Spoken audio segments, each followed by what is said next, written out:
DD किसान, बदलते भारत की शान।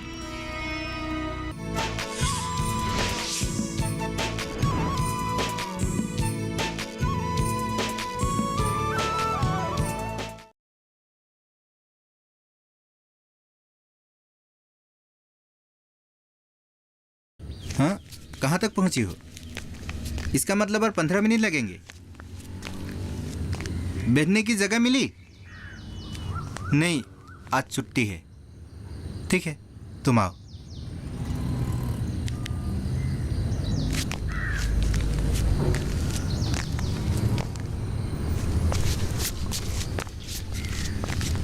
एक तमुल लीजिए।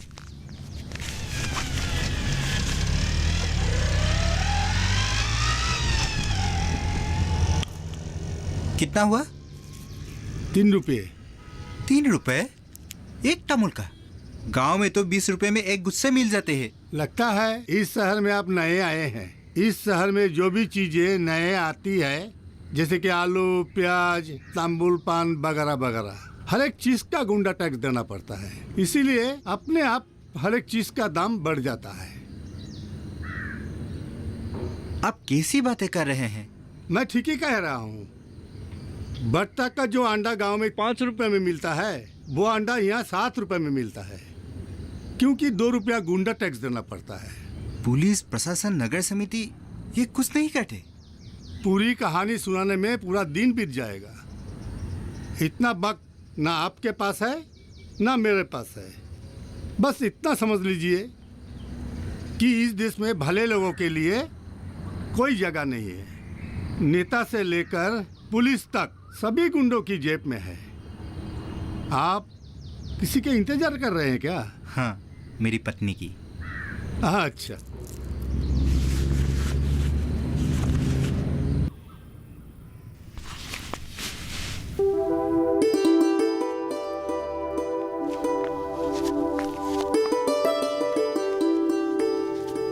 क्या देख रहे हैं? तुमको। क्यों?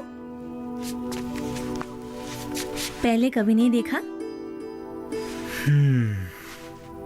कितने दिनों के बाद आज तुम्हें जी भर कर देखने का मौका मिला है। तो चोर क्यों आए थे? क्या मैं तुम्हें छोड़ आया था? और नहीं तो क्या। लेकिन तुमने तो कहा था तुम्हारा सपना गांव, परिवार और समाज के लिए है। मेरा सपना आज भी वही है। तो फिर क्यों आई? हम पति पत्नी हैं। भले ही हम दोनों के सपने जुदा हैं, लेकिन एक दूसरे के सपने को पूरा करने के लिए हम एक दूसरे की मदद करनी ही होगी। अगर मेरा सपना पूरा हो गया तो गांव लौट जाने का तुम्हारा सपना नाकाम हो जाएगा। आप सफल तो हो जाइए, तब आप भी मेरे सपने को पूरा करने में मेरी मदद करेंगे। क्या ऐसा हो सकता है? हाँ, इस दुनिया में नामुमकिन क्या है। निजरा, फिर कहता हूँ, तुम ही मेरी शक्ति हो, मेरा हौसला हो। रहने दीजिए। अब आप मेरे लिए एक बाल्टी पानी ला दीजिए। पहले दिन ही अजनबी लोगों के साथ कतार में लगकर पानी लाते हुए मुझे शर्म आएगी। ठीक है, सुबह मैं पानी लाऊंगा। दोपहर शाम को नले के पास मर्द नहीं रहता, सिर्फ महिलाएं रहती हैं, जिनसे तुम जान पहचान कर सकती हो। हम जहाँ रहते हैं वहाँ के पड़ोसियों को पहचानना बहुत जरूरी होता है। आप कितने लोगों को पहचानते हैं? 3 परिवारों से मेरा परिचय है। ऑफिस जाने से पहले मिलवा दूंगा। तो फिर आप बहुत कम लोगों को पहचानते हैं। तुमको तो पहचानता हूँ। क्या आप सच में मुझे पहचानते हैं? क्यों? कोई शक? पता नहीं। इसका मतलब तुम दोनों के शादी के अधिक दिन नहीं हुए हैं। पिछले 5 तारीख को 6 महीने हुए हैं। इतने दिनों तक मायके में ही थी? सास ससुर के पास थी। आज के दौर में अधिकतर बहुएं सास ससुर को साथ में रखना नहीं चाहती। अगर पति शहर में काम करते हैं तो सास ससुर को साथ में रखने का सवाल ही नहीं पैदा होता। किराए के घर में किसी तरह गुजारा करना पड़ता है। यहाँ की महिलाएं कुछ काम भी करती हैं या? घर का सारा काम तो महिलाएं ही करते हैं। बच्चों को जन्म देने से लेकर उनका पालन पोषण करना, उसको स्कूल ले जाना, लेकर आना, घर की सफाई, खाना बनाना, नल से पानी भरना इन सब के बीच भी हम महिलाएं कुछ ऐसा कर सकते हैं जिससे अपने अपने पति का आर्थिक बोझ कम हो सके। क्या ऐसा मुमकिन हो सकता है? हाँ, बिल्कुल मुमकिन हो सकता है। हम कम से कम 10 महिलाएं मिलकर आत्म सहायक गुटों का गठन कर सकते हैं और फिर कमाई का जरिया भी तैयार कर सकते हैं। आप लोग एक काम कीजिए, क्या? कल सुबह ठीक 11 बजे कुछ महिलाओं को एकत्रित कीजिए। मैं उन सबको समझाऊंगी कि एक गृहिणी स्वावलंबी कैसे बन सकती है। हाँ, मैं आज ही सबको खबर कर देती हूँ। हाँ, चलो। ठीक है।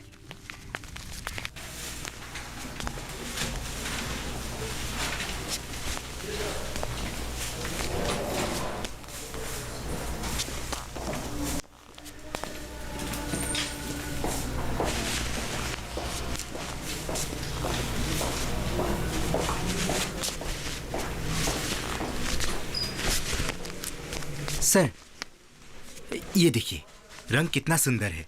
इसका प्राइस भी बहुत कम है, एकदम रिजनेबल प्राइस। हाँ, हमारे यहाँ सर डिस्काउंट भी चल रहा है।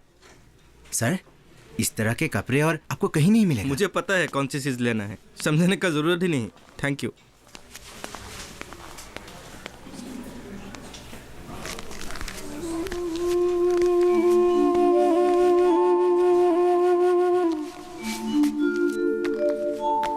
क्या हुआ दीपू, ग्राहक बिदक कर चला गया? तुम कभी कामयाब सेल्समैन बन नहीं पाओगे। अपने आप को सुधारो, वरना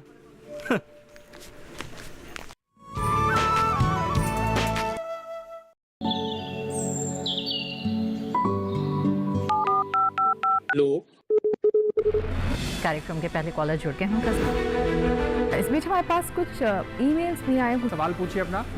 में जो मकान पैदा करेंगे इनमें कौन सी सावधानी बरतनी है? गर्म इलाकों के लिए आप HRM 99 इनसे आप कुछ फल ले सकते हैं। जैस्मीन के पेड़ पे जैस्मिन, फल निहाय। उसको पूरी खुली धूप चाहिए। फसल में कीट लगा हो या कोई बीमारी, पशुपालन में हो कोई दिक्कत या चाहिए कोई जानकारी, फोन उठाइए, नंबर मिलाइए और कहें हेलो किसान। सोमवार, बुधवार और शुक्रवार शाम 6 से 7 बजे सिर्फ डीडी किसान पर।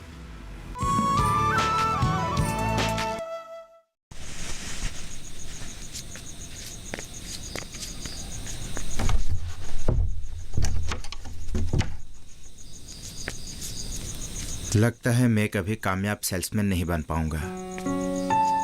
पिछले 4 महीनों से मैं इस दौर में काम कर रहा हूं, लेकिन मैनेजमेंट की कसौटी पर कामयाब साबित नहीं हो सका हूं। आप दिल क्यों दुखा रहे हैं? आप व्यवसाय के क्षेत्र में नए हैं। जब अनुभव बढ़ता जाएगा तब आपको कामयाबी भी मिलती जाएगी। असल में मैं सेल्समैन नौकरी करने के लिए शहर नहीं आया था। पिछले 8 महीनों में कितनी जगहों पर कोशिश करता रहा हूं, लेकिन कोई फायदा नहीं। मामूली ग्रेजुएट के लिए कोई नौकरी नहीं है। मजबूर होकर मैंने ये नौकरी पकड़ी, लेकिन मीठी मीठी बातें कहकर सामान बेचने की कला में आज तक नहीं सीख पाया। आप चिंता मत कीजिए, धीरे धीरे सब ठीक हो जाएगा। मैं अपना ही दुखड़ा रोता रहा। तुम बताओ, तुम्हारा दिन कैसे गुजरा? हम लोगों ने आत्म सहायक गुट खोलकर बैंक में खाता भी खोल लिया। पता है, बैंक मैनेजर ने हम लोगों को 2 सिलाई मशीन खरीदने के लिए 10,000 रुपए का कर्ज भी दिया। बस मशीन आते ही सिलाई का काम भी शुरू हो जाएगा। कुछ महिला को तो सिलाई का काम आती भी है और जिनको नहीं आती उन लोगों को ट्रेनिंग दी जाएगी। इस कॉलोनी के बच्चों, महिलाओं, इन सब के कपड़े सीकर ही अच्छी आमदनी हो जाएगी। निजरा, तुम बहुत समझदार हो। गांव से यहाँ आते ही आसपास की महिलाओं को स्वावलंबी बनाने की काम कर रही हो, और एक मैं अभी तक नाकाम साबित हो रहा हूँ। अरे, आप ऐसा क्यों कह रहे हैं? चिंता मत कीजिए, धीरे धीरे सब ठीक हो जाएगा।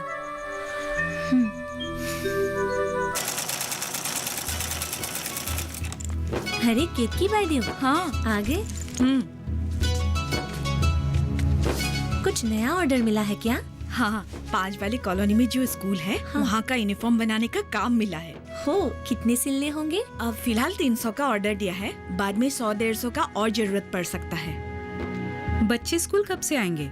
स्कूल वाले कल बोलेंगे, उसके बाद ही हम माप लेना शुरू करेंगे। हमारे कुछ सदस्य बाहर गए हुए हैं, लेकिन हम सबको मिलकर यूनिफॉर्म सिलने होंगी, तभी जाकर इतने बच्चों की यूनिफॉर्म बन पाएंगी। हाँ, मैंने सुबह ही सबको बोल दिया है। परसों सुबह सब लोग इकट्ठे होंगे। मैं एक काम करती हूँ, आज जो कपड़े डिलीवर करने हैं उन्हें सब मैं अपने साथ ले जाती हूँ। आज मेरी तबीयत भी कुछ ठीक नहीं है। क्या हुआ, बुखार है क्या? पता नहीं, सर भी दर्द कर रहा है। तो फिर तुम घर चली जाओ, सलवार कमीज का डिलीवरी मैं दे दूंगी। आजकल मच्छर इतना ज्यादा बढ़ गया है, डर लगता है कहीं तुम्हें डेंगू ना हो जाए। बाद में तुम पति के साथ डॉक्टर के पास होके आना। हाँ हाँ बिल्कुल, अगर तबीयत ठीक ना हुआ तो डॉक्टर के पास जरूर जाऊंगी। तुम अभी चलो, और सुनो, जरूरत पड़ने पर मुझे फोन कर लेना। ठीक है गार्गी, मैं चलती हूँ। तुम्हारा परफॉर्मेंस बिल्कुल भी अच्छा नहीं है। सर, तुम्हें पहले भी बोला गया था, इतना खराब परफॉर्मेंस के साथ यहाँ टिकना मुश्किल होगा। सर, डायरेक्टर ने तो बोला था कि 10% मैन पावर कट करने का फैसला लेगा, पर तुम्हें तो बहुत वक्त दिया गया। अब मैं कुछ नहीं कर सकता। मतलब सर, क्या समझे नहीं? तुम जैसे बहुतों को नौकरी से निकालना पड़ेगा। सर, मुझे भी अफसोस हो रहा है, कंपनी किसी को भी निकालना नहीं चाहती। तुमने हमारे कंपनी में काम किया 8 महीना, उसी में से 2 हफ्ता ट्रेनिंग, और उसी में ये इधर उधर करके गया 1 महीना, और हफ्ते की छुट्टी पूरे 1 महीना। तो तुमने हमारे कंपनी में काम किया 6 महीना, सैलरी लिया 8 महीने का। तो समझा कंपनी का नुकसान? लेकिन सर, मैं तो सेल दे रहा हूँ, मानता हूँ। पहला 2 महीना खराब गया, मुझे मत निकलिए सर। अच्छा, 10 घंटे हमारे स्टोर खुला रहता है। तुमने एवरेज कितना सेल दिया बता सकते हो? नहीं सर। हिसाब ही नहीं रखते हो, इसी से पता चलता है तुम कंपनी के लिए कितना लॉयल हो। और तुमसे उम्मीद ही क्या कर सकते हैं? इसीलिए हम लोग। इसीलिए क्या सर? 8 बजे तुम स्टोर बंद होने से पहले अकाउंट सेक्शन में आके अपना हिसाब कर लेना। और ये लो तुम्हारा टर्मिनेशन लेटर। सर, और कोई उपाय नहीं है क्या? मैंने तो बोला ही था, तुम्हें ही नहीं कंपनी ने और 2-4 लोगों को टर्मिनेट किया है। I am sorry. सर, आप मेरी हालत नहीं समझ पा रहे हैं। इस तरह निकल लिया जाएगा तो मेरी फैमिली का क्या होगा? मैंने तो बोला ही था, we all really sorry to take this step. लेकिन कंपनी को भी तो जिंदा रखना होगा। 10 को निकालने से अगर 90 जनों की लाभ होती है तो कंपनी वही तो करेगी ना। हाँ, जो बेहतर है वही करना चाहिए ना कंपनी को, है कि नहीं बोलो? गांधी जी ने भी कहा था, काम ऐसा करो जिससे ज्यादा लोगों का फायदा हो। तुम जैसे 10 लोगों को निकाल के कंपनी 90 लोगों की मदद कर रहे हैं। तुम्हें तो कंपनी को वाह देना चाहिए। सर, मेरी रोजी रोटी का क्या होगा? जब मार्केट बहुत बड़ा है, लगे रहना चाहिए, मिल जाएंगे। खुद को प्रतिष्ठा किए बिना फैमिली आगे नहीं बढ़ाना चाहिए। नौजवान हो, बात को याद रखो। सर, अगर बिजनेस सही होगा, क्या आप मुझे दोबारा नौकरी पर रखेंगे? आहा, बिल्कुल, क्यों नहीं रखेंगे। और हम लोग अपने ही एक्स फैमिली को नौकरी नहीं देंगे, मौका नहीं देंगे, तो कौन देंगे? Now please get going. Now still have to earn your today's salary. Please go. All the best. Okay, thank you sir. जाओ।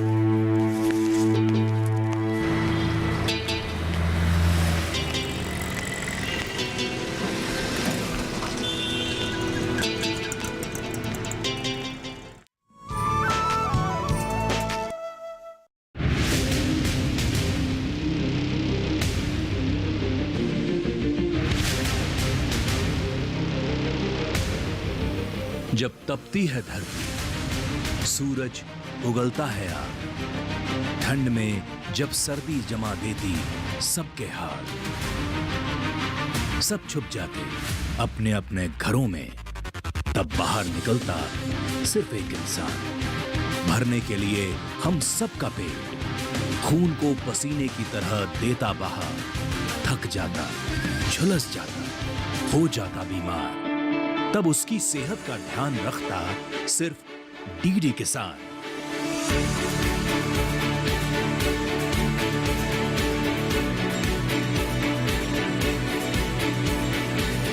देखिए स्वस्थ किसान शनिवार शाम 6 बजे लाइव सिर्फ दूरदर्शन किसान चैनल पर।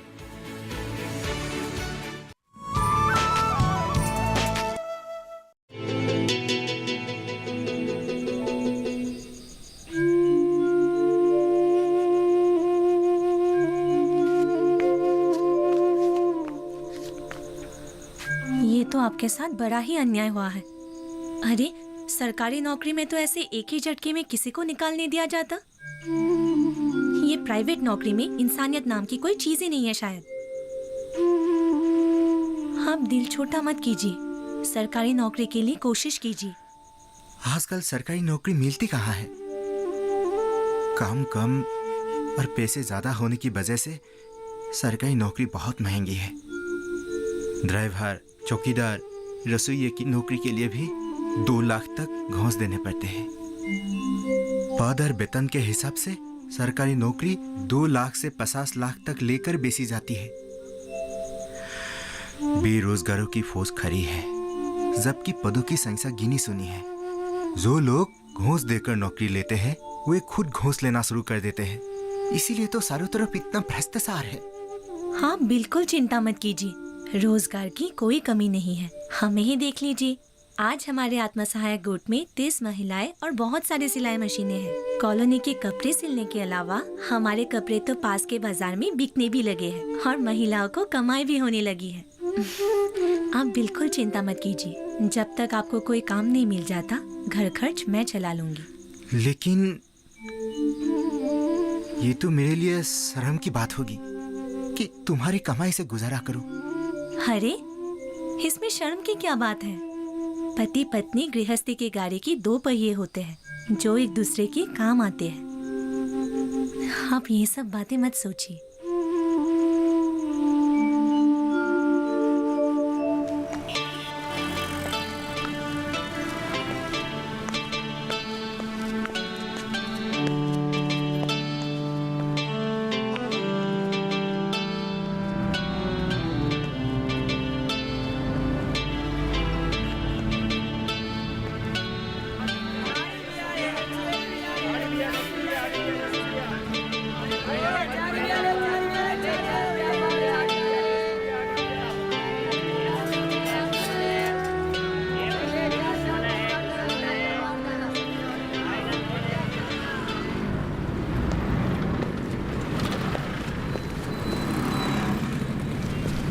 अरे दीपू, कैसे हो? बस चल रहे हैं। आप कैसे हैं? मैं ठीक हूँ, मतलब मस्त हूँ। जमीन के कुछ काम को लेकर यहाँ था, काम भी हो गया। मैं तुमसे मिलने वाला भी था। तुम वहीं पे हो या कहीं शिफ्ट हो गए? हाँ, वहीं पर हूँ। वैसे आपका काम हो गया? हाँ, हो गया। मतलब जमीन का काम इतनी जल्दी कहाँ से होता है, लेकिन मैं खुशनसीब हूँ। एसडीसी ने आज मेरे कागजात पर साइन कर दिया। जमीन का काम मतलब? मैं समझा नहीं। अरे मैंने तो बताया ही नहीं। शहर छोड़कर गांव जाने का मेरा फैसला बिल्कुल सही था। मेरे उम्र के जितने भी लड़के थे सभी ने मिलकर एक गोट खोला और वहाँ पे सरसों और दाल का खेती किया।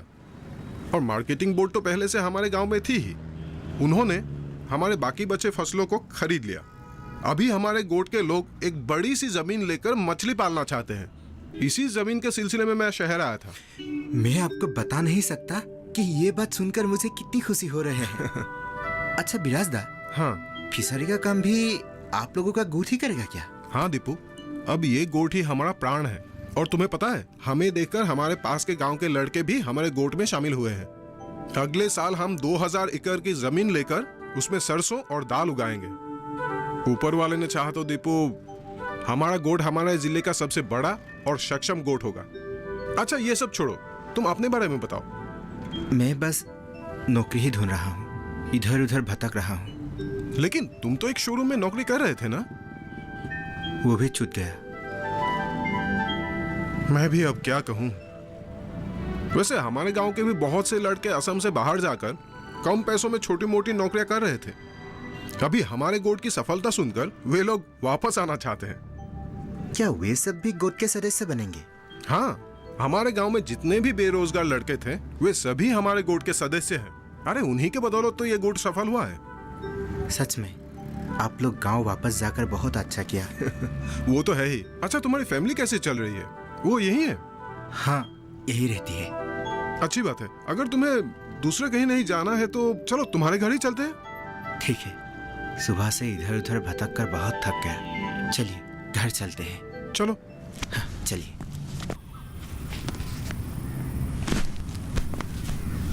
आइए आइए बिराजदार। निजरा, तुम आज बहुत जल्दी आ गई। वो तबीयत थोड़ी ठीक नहीं लग रही थी। सुबह तो नहीं बताया था। अरे चिंता की कोई बात नहीं है। हाँ, ये बिराजदार है। पहले इस घर में बिराजदार पंकज रहा करता था। बाद में ये दोनों गांव चले गए। बैठिए ना। हाँ जरूर। अब बैठिए। आओ बैठो। हाँ। अगर तुम्हारी तबीयत ठीक नहीं है तो तुम्हें डॉक्टर के पास जाना सही अरे रहेगा। नहीं नहीं, सर दर्द है, ठीक हो जाएगा। अच्छा ठीक है। आप लोग बैठिए, मैं चाय बना कर अरे लाई। चाय की कोई जरूरत नहीं है। वैसे मुझे इससे कुछ बात भी करना है। अगर तुम साथ रहोगे तो भी अच्छा होगा। देखो दीपू, मैं तुम्हें पहले ही बोल चुका हूँ, हम अगर अपनी जमीन की उपेक्षा करेंगे तो हमारी कोई वजूद नहीं रह जाएगी। विदेशी हमारी जमीनों पर कब्जा कर रहे हैं। हमारी जमीन खोने का मतलब है अपनी पहचान खोना। पहचान खोना यानी? गांव के नौजवान शहर की ओर भाग रहे हैं। बुजुर्गों के लिए खेती करना मुमकिन नहीं रहा। ऐसी हालात में जमीनों पर विदेशियों का कब्जा होता ही रहेगा। यही बात तो मैं भी इनसे कहती रहती हूँ। मैं सबकी बातें अनसुनी कर शहर चला आया। मैं गांव का मजाक उड़ाया था, मगर शहर ने मुझे दिया क्या। यहाँ के खोखले जीवन ने मेरे अहंकार चूर चूर कर दिया। यहाँ मेरा दम घुटता है। क्या आप सचमुच ऐसा कह रहे हैं? हाँ, मैं सचमुच कह रहा हूँ। तो फिर चलिए हम लोग अपने गांव वापस लौट जाते हैं। हाँ।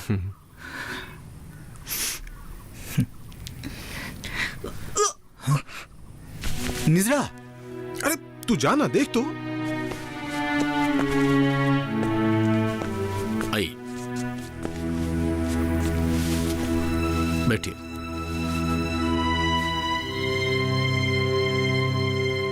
दो बातें हैं, पहले कौन सा बताऊं?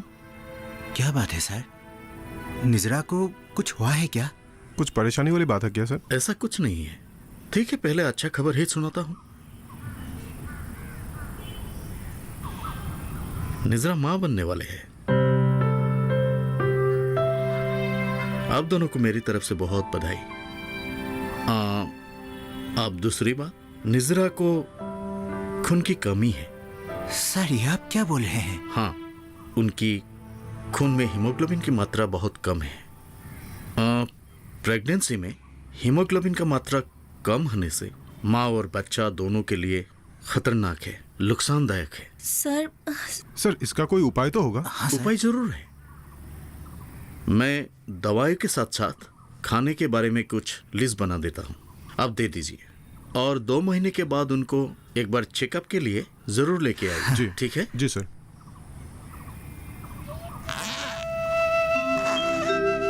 आखिरकार हमें गांव लौटकर जाना पड़ रहा है।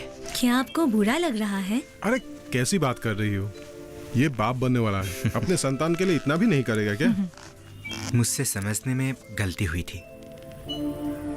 निजरा ने मुझे समझाया था कि गांव में ही हमारा सब कुछ है। खबर सुनकर हमें बहुत अच्छा लगा। जब चेकअप के लिए आओगे तुम हमें जरूर मिलना। तुमने ही हम लोगों को आत्मनिर्भर बनाया है। तुम्हारा ये उपकार हम कभी नहीं भूलेंगे।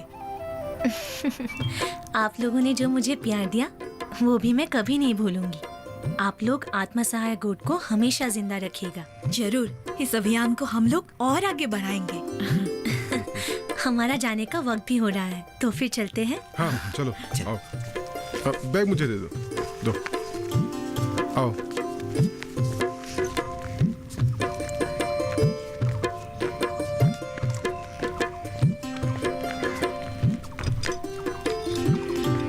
जाने की तैयारी हो गई? हाँ हो गई। अपना ख्याल रखना। ठीक है, चलता हूँ।